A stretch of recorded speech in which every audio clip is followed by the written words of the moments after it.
नमस्कार। आज हम मौलिक अधिकार में आगे देखेंगे। पिछली वीडियो में हम लोगों ने देखा था कि समता और समानता का अधिकार। आज हम देखेंगे स्वतंत्रता का अधिकार। मौलिक अधिकार हमारे संविधान ने 6 दिए हैं। मूल संविधान में मौलिक अधिकारों की संख्या 7 थी, लेकिन 44वां संविधान संशोधन 1978 में संपत्ति के अधिकार को हटा दिया गया, तो अब मौलिक अधिकारों की संख्या 6 है। इससे पहले हम लोगों ने 14 से 18 समता और समानता का अधिकार देखा था। आज हम लोग देखेंगे 19 से 22 स्वतंत्रता का अधिकार। तो आज हम पहले देखेंगे 19 में है स्वतंत्रता का अधिकार। इसमें 6 स्वतंत्रता का अधिकार है। मूल रूप से 7 थे, संपत्ति के अधिकार को इससे हटा दिया गया। तो इसमें अभी वर्तमान में 6 मौलिक अधिकार हैं। तो इसको हम लोग आज समझते हैं कैसे कैसे क्या है। तो स्वतंत्रता का अधिकार, आपको पता चल रहा है स्वतंत्रता मतलब व्यक्ति की स्वतंत्रता, कोई भी काम करने की स्वतंत्रता, बोलने की स्वतंत्रता, कहीं आने जाने की स्वतंत्रता, सब कुछ इसी में है। तो पहले है अनुच्छेद 19 में 7 प्रकार की स्वतंत्रता का उल्लेख किया गया था, लेकिन 44वां संविधान संशोधन 1978 के द्वारा 19F संपत्ति के अधिकार को मौलिक अधिकार से हटा दिया गया। अब ऐसी क्या ज़रूरत पड़ गई कि हमारे संविधान निर्माताओं ने जिन चीज़ों को रखा था उसे हमें हटाने की ज़रूरत पड़ गई। अब संपत्ति का अधिकार से समस्या ये हो रहा था कि जैसे राष्ट्र के निर्माण में, राष्ट्र की वृद्धि में समस्याएं आ रही थी। जैसे मान लीजिए किसी की निजी संपत्ति है, अब वहाँ से कोई सड़क को ले जानी है या और भी कोई काम जो कि सरकार की है, काम करना है, लेकिन दिक्कत क्या हो रहा था कि निजी संपत्ति होने के कारण उसे लोग देना नहीं चाह रहे थे और आप ले नहीं सकते थे, इसलिए कि वो मौलिक अधिकार था। मौलिक अधिकार का किसी भी केवल आपातकाल को छोड़कर और किसी भी सूरत में मौलिक अधिकार का हनन हो नहीं सकता था। इसलिए संपत्ति के अधिकार को यहाँ से हटा के कानूनी अधिकार में रखा गया। कानूनी अधिकार और संपत्ति और ये मौलिक अधिकार में थोड़ा सा अंतर है। कानूनी अधिकार कहता है कि आपको सबसे पहले अपने निजी, सबसे जो नीचे का अदालत है वहाँ जाना होता है। जैसे लोअर कोर्ट होता है, हाई कोर्ट होता है, सुप्रीम कोर्ट होता है।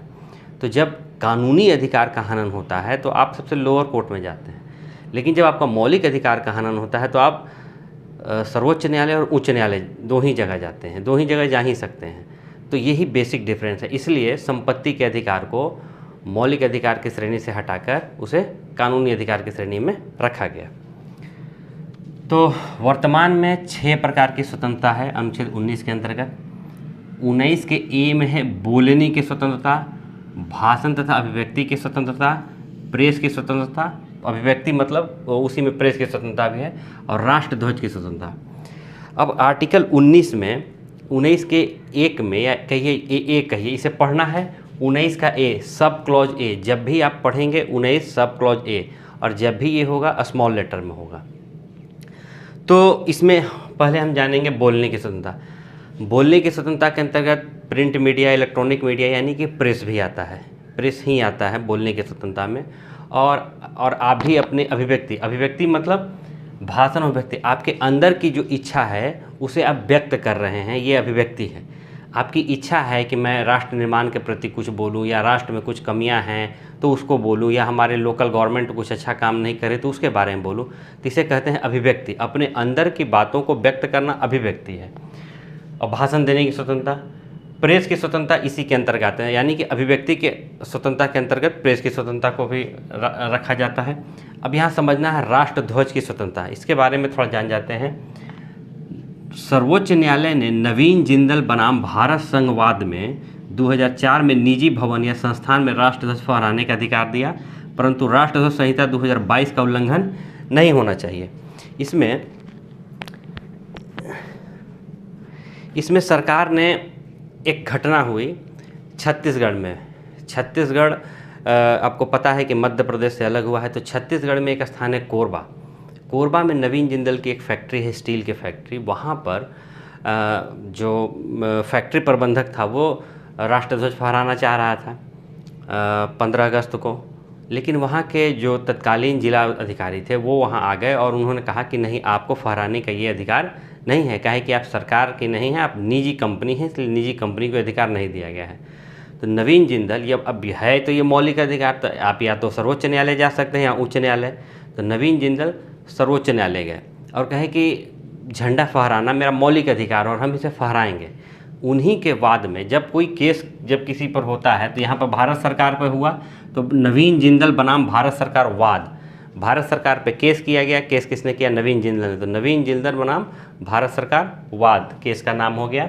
में निजी भवन और संस्थानों में, यानी कि निजी संस्थानों में, आप अपने घर पे, कोई फैक्ट्री में, किसी कोचिंग में, निजी संस्थान में आप झंडा फहरा सकते हैं, लेकिन राष्ट्रध्वज संहिता 2022 का उल्लंघन नहीं होना चाहिए। अब आपको लग रहा हो कि 2004 में ये दिया गया है झंडा फहराने की स्वतंत्रता और 2022 का उल्लंघन नहीं होना चाहिए। तो 22 इसलिए लिखा जा रहा है कि 22 में भारत सरकार ने झंडा फहराने के नियम में कुछ संशोधन कर दिया, इसलिए यहाँ पर 22 लिखा जा रहा है। संशोधन ये हुआ कि अब आप अपने घरों के ऊपर झंडा फहरा सकते हैं और 24 घंटों फहरा सकते हैं। ऐसा नहीं है, पहले नियम था कि आप सूर्योदय के बाद और सूर्यास्त के पहले झंडे को उतार लेना है, लेकिन अब ऐसा नहीं है।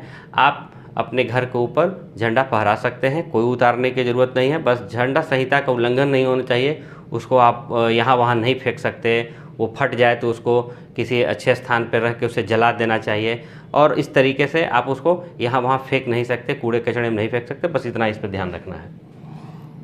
नोटा को भी 19 के ए के अंतर्गत माना गया है। NOTA none of the above, इसमें कि जो हमारे ये इलेक्शन कमीशन ने अधिकार दिया है कि मान लिया जाए जो इलेक्शन हो रहा है उसमें मुझे कोई उम्मीदवार पसंद नहीं है, तो जब कोई उम्मीदवार पसंद नहीं है तो मैं किसी को वोट नहीं दूंगा, लेकिन वोट देना मेरा अधिकार है। मौलिक अधिकार तो नहीं है, राजनीतिक अधिकार है या कानूनी अधिकार है, तो मैं इसे वोट दूंगा, लेकिन मुझे कोई कैंडिडेट पसंद नहीं है तो मैं नोटा को दूंगा, यानी कि मुझे इनमें से कोई उम्मीदवार पसंद नहीं है। तो ये भी किसके अंतर्गत माना जाता है? ये भी 19 के ए के अंतर्गत माना जाता है। 19 बी में है शांतिपूर्वक बिना हथियारों के एकत्रित होने और सभा करने की स्वतंत्रता, जुलूस करने की स्वतंत्रता।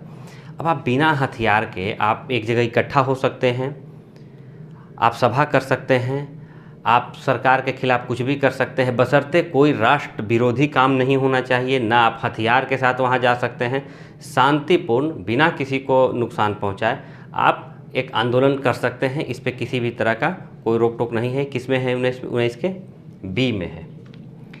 19 के सी के अंतर्गत है संघ बनाने की स्वतंत्रता। अब संघ क्या है? संघ होता है कि कोई भी आप जैसे कोई भी कमेटी बना रहे हैं, कोई आप छोटा सा पार्टी बना रहे हैं, वो राजनीतिक पार्टी भी हो सकता है, अपने जिस अपार्टमेंट में आप रहते हैं वहाँ की कोई संस्था हो सकती है, महिला के उत्थान के लिए कोई भी।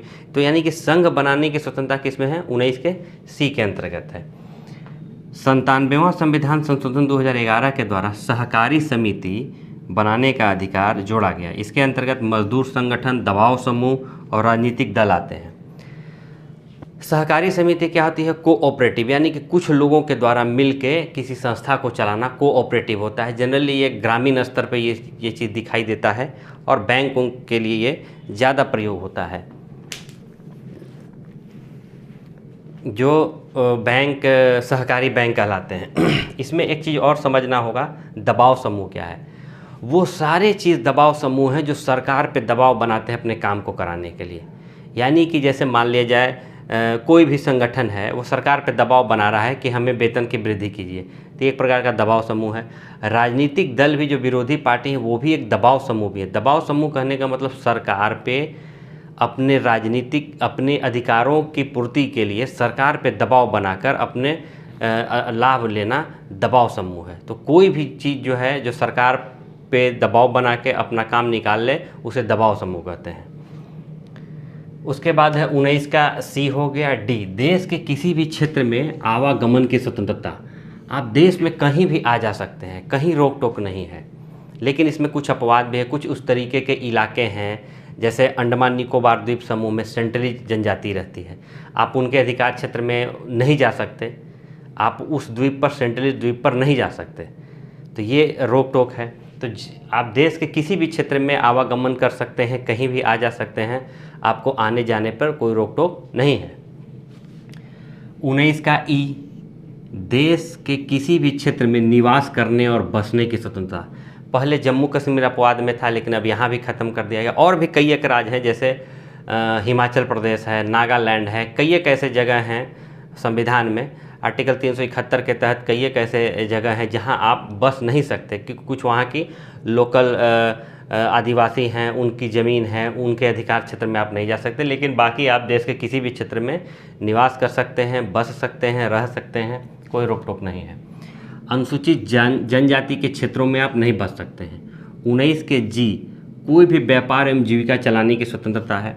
19 के जी के अंतर्गत कोई भी आप व्यापार कर सकते हैं, कोई भी जीविकोपार्जन कर सकते हैं, किसी भी तरीके का रोजगार व्यापार करने पर सरकार आपको रोक टोक नहीं करेगी। लेकिन ऐसा नहीं है कि आप जो चीज़ें सरकार के द्वारा प्रतिबंधित है वो काम आप नहीं कर सकते। उसके लिए सरकार से आपको लाइसेंस लेना पड़ेगा। जैसे मान लीजिए आपको गोला बारूद बनाना है, उसके लिए सरकार से लाइसेंस लेना होगा।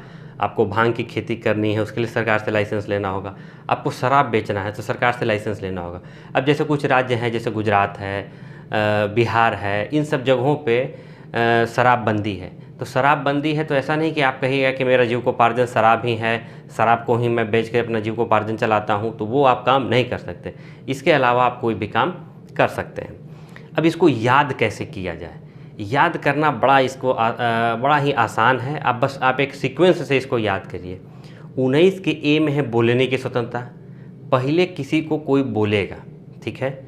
बी में है शांतिपूर्ण बिना हथियारों को सभा करने की स्वतंत्रता, जब व्यक्ति बोल लेगा तो लोगों को बुलाएगा बोल के कि आओ बैठ के बातचीत किया जाए, पहले किसी को बुलाया जाएगा। तो बुलाया जाएगा तो हो गया 19 का ए। शांतिपूर्ण बैठ के बातचीत किया जाएगा तो हो जाएगा बी। फिर 19 के सी से हो गया संघ बनाने की स्वतंत्रता, जब बात विचार हो जाएगा तो अब तय होगा कि अब हम लोग एक कमेटी बना लेते हैं, एक संघ बना लेते हैं, एक संघ बना लेते हैं। और तो 19 के सी के अंदर हो गया संघ बनाने की स्वतंत्रता। 19 का डी देश के किसी भी क्षेत्र में आवागमन की स्वतंत्रता, जब संघ बन जाएगा, यानी कि जब लोग मिल गए, 4-5 लोग, पहले किसी ने बोल के बुलाया, एक दोस्त ने किसी को बोल के बुलाया, आवाज़ देके कि आओ, 4-5 दोस्त मिल गए, एक शांतिपूर्ण बैठ के विचार कर लिया कि अब हम लोगों को क्या करना है, ये हो गया बी। सी में है कि एक कमेटी बन गई कि एक आदमी के पास पैसा रख दिया जाए, सब लोग जमा कर देते हैं, उसके बाद फिर यही अब सब पूरे रास्ते खर्चा करेगा। तो एक हो गया सी, संघ बन गया। डी हो गया, जब संघ बन गया तो घूमने फिरने चले गए, कहीं भी देश में, कहीं भी जहाँ भी जाने की इच्छा है उन्हें इसके डी के अंतर्गत देश के अंदर घूमने चले गए। उसके बाद ई, किसी भी क्षेत्र में निवास करने। अब जब गए घूमने, अब जम्मू कश्मीर गए घूमने, बड़ा अच्छा लगा कि बहुत अच्छा जगह है, यहाँ ठंडा है और कितना प्राकृतिक के करीब है, बड़ा नेचुरल लग रहा है, यहीं पर रह जाते हैं। वहाँ 4-5 दोस्तों में से एक दोस्त का मन कर गया कि यहीं रह जाते हैं, तो वो व्यक्ति वहीं रह गया। तो पहले बोल के बुलाया, फिर बैठ के बातचीत किया, एक संघ बना लिया, फिर घूमने फिरने चला गया। घूमने फिरने गया तो वहाँ जाकर उसको मन कर गया तो वो बस गया। अब बस गया तो यहाँ के बाद एक गैप कर देना है कि संपत्ति के अधिकार, वहाँ आप संपत्ति अर्जित नहीं कर सकते। बस आप एक ट्रिक के तौर से वहाँ के संपत्ति अर्जित नहीं कर सकते, तो उस संपत्ति को केवल हटा देना है। और उसके बाद है जी, अब रहना होगा तो खाने पीने के लिए कुछ न कुछ तो करना होगा, तो आपको जीविकोपार्जन, कोई भी जीविकोपार्जन, कोई भी व्यवसाय धंधा करने की स्वतंत्रता आपको रहेगी। तो एक बार फिर से उसको करते हैं। ए में है बोलने की स्वतंत्रता, बी में है शांतिपूर्ण सभा करने की स्वतंत्रता, सी में है संघ बनाने की स्वतंत्रता, डी में है देश के अंदर कहीं भी, देश के अंदर, देश के बाहर नहीं, देश के अंदर कहीं भी घूमने फिरने की स्वतंत्रता। ए बी सी डी हो गया। ई हो गया कहीं भी बसने की स्वतंत्रता। एफ है संपत्ति का अधिकार, इसको हटा दिया गया। और जी में है कि कोई भी जीविकोपार्जन चलाने की स्वतंत्रता। तो मुझे लगता है कि आप लोगों को समझ में आ गया होगा। अब आगे इसके आगे हम लोग अगले वीडियो में देखेंगे। आज के लिए इतना ही, धन्यवाद।